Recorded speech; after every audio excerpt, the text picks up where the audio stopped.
আসসালামু আলাইকুম। আশা করি সকলেই ভালো আছেন। চলছে বিপিএল এর 11তম আসর। এর মধ্যে অলরেডি 12টা ম্যাচের সমাপ্তি করছে। অলরেডি 12টা ম্যাচ শেষ বিপিএল এর 11তম আসরের। এই 12 ম্যাচে অনেক কিছুই হচ্ছে, অনেক কিছুই ঘটছে, কিন্তু এই নিয়ে কথা বলার মতো ইন্টারেস্টিং বা অনুভূতি নিজের মধ্যে ফিল করি না। এটা দর্শকদের মধ্যে সেরকমটা দেখতে পাইতেছি। বিপিএল এর 18 এবং 19 সিজনে যেরকম বিপিএল গুলা জমতো, জাকজমট হইতো, আসলে বিপিএল গুলা সেরকমভাবে জমে না। বিভিন্ন যে ফ্র্যাঞ্চাইজিগুলো সময়ের পর আস্তে আস্তে বিপিএল বা বিভিন্ন যে ফ্র্যাঞ্চাইজিগুলো আস্তে আস্তে আগায়, আর আমরা দিন দিন পেছনে থাকি। আর এটার জন্য যেরকম বিপিএল এর ফ্র্যাঞ্চাইজির মালিকদেরও যেরকম অবহেলিত বা ঘাটতি আছে, সেরকমভাবে ঘাটতি আছে বিপিএল এর ম্যানেজমেন্ট কমিটি। প্রতিবারই আমরা দেখতেছি নতুন নতুন ফ্র্যাঞ্চাইজি আসে, নতুন নতুন ফ্র্যাঞ্চাইজির মালিকগুলো চেঞ্জ হয় এবং কি নামের পরিবর্তন হয় এক একটা ফ্র্যাঞ্চাইজি। আমরা যদি লক্ষ্য করি বিভিন্ন দেশের ফ্র্যাঞ্চাইজিগুলা একটা নামের মধ্যে তারা দীর্ঘদিন যাবৎ চলে এবং কি একটা মালিকভাবে থাকে, কিন্তু আমাদের দেশে বা সেরকমভাবে ভিন্ন। যেরকমটা ধরি ঢাকা, এবার আসছে ঢাকা ক্যাপিটালস, ঢাকা ডায়নামার্স, আরও অনেক দুর্বার ঢাকা, বা সেগুলোর নাম এখন আর মনে পড়তেছে না, কিন্তু একটা ফ্র্যাঞ্চাইজির নাম অনেকগুলা এবং কি মালিকগুলা অনেক চেঞ্জ হইতেছে। এতে করে বিপিএল ম্যানেজমেন্ট তাদের ঘাটতি আছে। আমাদের এই বাংলাদেশ প্রিমিয়ার লিগটা আইপিএল এর পরপরই দেখা গেছে বিগ বেস্ট এবং কি পিসিএল এর সাথে তুলনা করা হইতো, কিন্তু সত্যিকার অর্থে 2024 বিপিএল এ অনেক দূর পিছিয়ে যেতেছে। কারণ সেরকম কোনো প্লেয়ার নাই, সেরকম কোনো নাম দামে কোনো প্লেয়ার নাই এবারে বিপিএল এ। কিন্তু একটা সময় দেখা যেত যে বিশ্বের বড় বড় টি-20 স্টার প্লেয়াররা এই বিপিএল এ খেলতে আসতো, কিন্তু এখন আসে না কেন? একটা কথা চিন্তা করেন, পারিশ্রমিকের একটা ব্যাপার স্যাপার আছে। যেরকম আমরা বিপিএল এ সেরকমভাবে পারিশ্রমিকটা আগের মতো পাই না। দেখবেন আপনি টি-20 ক্রিকেটে বা টি-10 ক্রিকেটে ওয়েস্ট ইন্ডিজের প্লেয়ার যদি না থাকে, কোনো টুর্নামেন্টই জমে না। সেরকমটা আমরা এবারে বিপিএল এ দেখতেছি। বিপিএল এ রান হইতেছে, খেলা মজা হইতেছে, কিন্তু দিন শেষে সেই আমেজটা নাই গিয়া বিপিএল এর আগের যেরকম দেখা যেত। আগে ফ্র্যাঞ্চাইজিগুলা প্রত্যেকটা টিমের মাঝে কমপক্ষে করে হলেও আপনার ওয়েস্ট ইন্ডিজের প্লেয়ার থাকতো 3টা 4টা করে, কম করে হলে 1-2টা প্লেয়ার তো থাকতোই। কিন্তু এবার ওয়েস্ট ইন্ডিজের কয়জন প্লেয়ার খেলতেছে? এই বিপিএল এ অনেক নাম দামি প্লেয়ার খেলছে। Australia Steven Smith, David Warner, ইংল্যান্ডের অ্যালেক্স হেলস অবশ্য অনেক খেলতেছে, আরও অনেক বড় বড় তারকা প্লেয়াররা খেলে গেছে, রাইলি রসু, কিন্তু এবার তারা কোথায়? কেউ নাই। বললাম না, পারিশ্রমিক একটা ব্যাপার স্যাপার আছে। সেই পারিশ্রমিকটা হয়তো বা বিপিএল দিতে পারে না, এজন্য বিপিএল আসে না।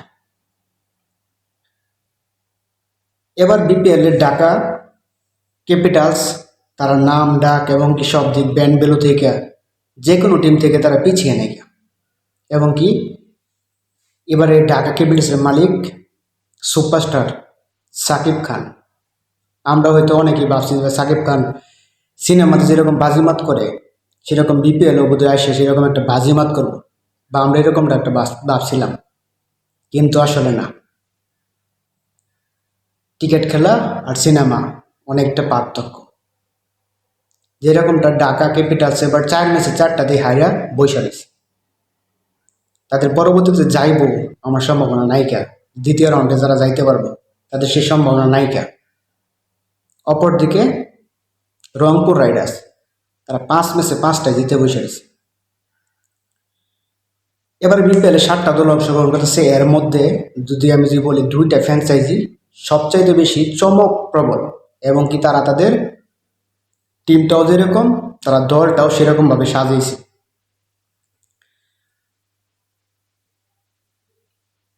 বরিশাল এবং কি রংপুর রাইডার্স।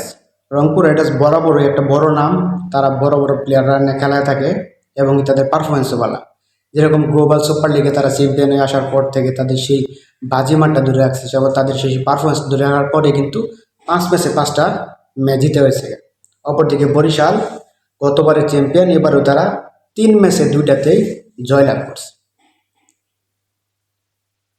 তো এবারে বিপিএল আগের মতো জমজমাট নেই গা, দর্শকদের সেরকম চাহিদা নেই গা। আগে যেরকম বিপিএলগুলো আসতো সেরকম একটা সবার মাঝে একটা উত্তেজনা কাজ করতো, কিন্তু সেই উত্তেজনাটা এখন বিপিএল আস্তে আস্তে যেন কমে যেতেছে গা, থাকবেই না। কারণ বিপিএল সেরকম কোনো স্টার কোনো প্লেয়ার নেই গা, যার জন্য হয়তো বা।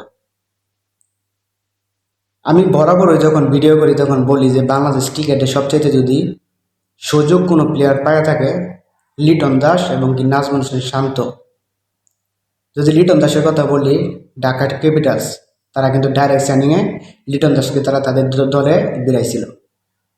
অনেক গুঞ্জন ছিল যদি লিটন দাসকে হয়তো বা ক্যাপ্টেন্সি দিলে ভালো হতো, কিন্তু সত্যিকার লিটন দাসের সেই পারফরমেন্স নাই। কিন্তু ঢাকা ম্যানেজমেন্ট বলতেছে যে লিটন দাসের ক্যাপ্টেন দেওয়া হয়েছে না এর জন্যই যে লিটন দাস যাতে ব্যাটিংয়ে যাতে ভালো করতে পারে, কিন্তু দিন শেষে সে তার সেই হতশ্রী পারফরমেন্সই করতেছে, সে তার পারফরমেন্স দিয়ে আগে দিতে পারতেছে না। লিটন দাসের একটা কথা যদি বলি, 2022 সাল লিটন দাসের খুব সুন্দর একটা সময় গেছিল এবং কি টেস্ট ক্রিকেটে সে ভালো পারফর্ম করতেছে, কিন্তু ওয়ানডে এবং টি-20 খুব বাজে ফর্ম করতেছে। একটা কথা বলি, একটা হিংসা কিন্তু মানুষের অনেক কিছু ধ্বংস করে দেয়। হয়তো বা আমার মনে হয় যে লিটন দাসের ভিতরে সেই হিংসাটা আছে। ভিডিওটা অনেক লম্বা হয়েছে, তারপরেও দু একটা কথা না বললেই নয়। তামিম ইকবাল যখন আফগানিস্তানের এগেন্সে যখন তাদের যে ভুল বুঝাবুঝির পরে যে সে যখন একটা সিদ্ধান্ত নিয়ে গেছিল যে আমি আর বাংলাদেশ ক্রিকেটে থাকতেছি না, আমি অপশন নিয়েছি। পরের দিন প্রেস কনফারেন্সে লিটন দাসকে অধিনায়ক করাইছিল, আর লিটন দাসকে সাংবাদিকরা প্রশ্ন করছিল যে এই সম্পর্কে কিছু বলার জন্য। লিটন দাস প্রেস কনফারেন্সে এমন এক উত্তর দিছিল যে এটা কি গতকালকের বিষয় নিয়ে কথা বলতেছেন না আজকের বিষয় নিয়ে, প্লিজ গতকালের কোনো বিষয় নিয়ে কথা বলবেন না। মানে নিজের মধ্যে এতটুকু হিংসা ছিল। তো হিংসা মানুষের সব কিছু ধ্বংস করে দেয়, সেটার প্রমাণ এটা লিটন দাসের মধ্যে। এর আগে ওয়ানডে বিশ্বকাপে যখন সাংবাদিকরা যখন লিটন দাসকে নিয়ে মানে বাহির থেকে ফটো তোলার বা এরকম একটা ছিল, সাংবাদিকদের উদ্দেশ্য করে লিটন দাস খুব বাজে মন্তব্য করছে এবং কি আকার ইঙ্গিত খুব বাজেভাবে করছে। তো লিটন দাসের ভিতরে, লিটন দাসের এই হতশ্রী পারফরমেন্সের পেছনে আমি মনে করি যে লিটন দাসের ভিতরে অগাধ পরিমাণে অহংকার আছে। হ্যাঁ, লিটন দাস ক্লাসিক্যাল একজন ব্যাটসম্যান, ভালো একজন ব্যাটসম্যান। আমরা চাই সবসময় লিটন দাস ফর্মে থাকুক, ফর্মে থাকলে বাংলাদেশের লাভ। কিন্তু প্রত্যেকটা জিনিসের উপরে যে ভাগ্যর উপরে সব কিছু ডিপেন্ডেবল। তামিম ইকবাল বরাবরই তার পারফরমেন্স দিয়ে গত লাস্টবার যখন বিপিএল এসে বিপিএলের সেরা প্লেয়ারে নির্বাচিত হয়েছে, যেরকম ক্যাপ্টেন্সি সেরকমভাবে রান করছে। তো এবারে বিপিএলও তামিম ইকবাল তার দলের জন্য সে কন্টিনিউ করে যাচ্ছে, ভালো রান করছে। এর আগে এই গতকালকের ম্যাচেও সে একটা 86 রানে একটা ভালো একটা নক করছে, হয়তো আজকে সেরকমভাবে পারফর্ম করতে পারে না। তো লিটন দাস তামিম ইকবাল যে যে ওয়ানডে বিশ্বকাপে থাকলে যে কতটুকু কার্যকর হইতো সেটা তার ব্যাটিংয়ের মাধ্যমে দেখিয়ে দিতেছে। যাই হোক, বিপিএলে সেরকমভাবে আমি পাইতেছি না ব্যক্তিগতভাবে। আমার মনে হয় যে দর্শকরাও বোধহয় সেরকমভাবে আগের মতো যে বিপিএলটা জাকজমট হতো সেরকমভাবে জাকজমটটা এখন বিপিএলে নাই। তো অলরেডি 12টা ম্যাচ শেষ হয়ে গেছে, সামনের ম্যাচগুলো দেখা যাক কোন দল বড় বড় তারকা নিয়ে আসে। বিশেষ করে বরিশাল নিয়ে আসতে পারে এমন কিছু তারকা, সেটা আমরা দেখার অপেক্ষা রইলাম। এবং রংপুর এবারে বিপিএলে সবচেয়ে ভালো ম্যাচ খেলতেছে রংপুর রাইডার্স, ম্যাচ জিততেছে, সেই সাথে তারা খুব ভালো ইনিংস খেলতেছে, ভালো ব্যাট করতেছে, ভালো বোলিং সর্বাধিক দেয়। আর বরিশাল আর খুলনা দুইটা ম্যাচে দুইটাতেই তারা জয়লাভ করছে। আর তেমন কোনো পারফরমেন্স আমরা দেখতেছি না অন্যান্য দলের, খুব বাজেভাবে পারফরমেন্স, সেরকম কোনো ক্যাপ্টেন্সির কোনো আনাইকা। যাই হোক, বিপিএলে আমেজ ফিরে আসুক সেই প্রত্যাশায় সবাই ভালো থাকবেন। আল্লাহ হাফেজ।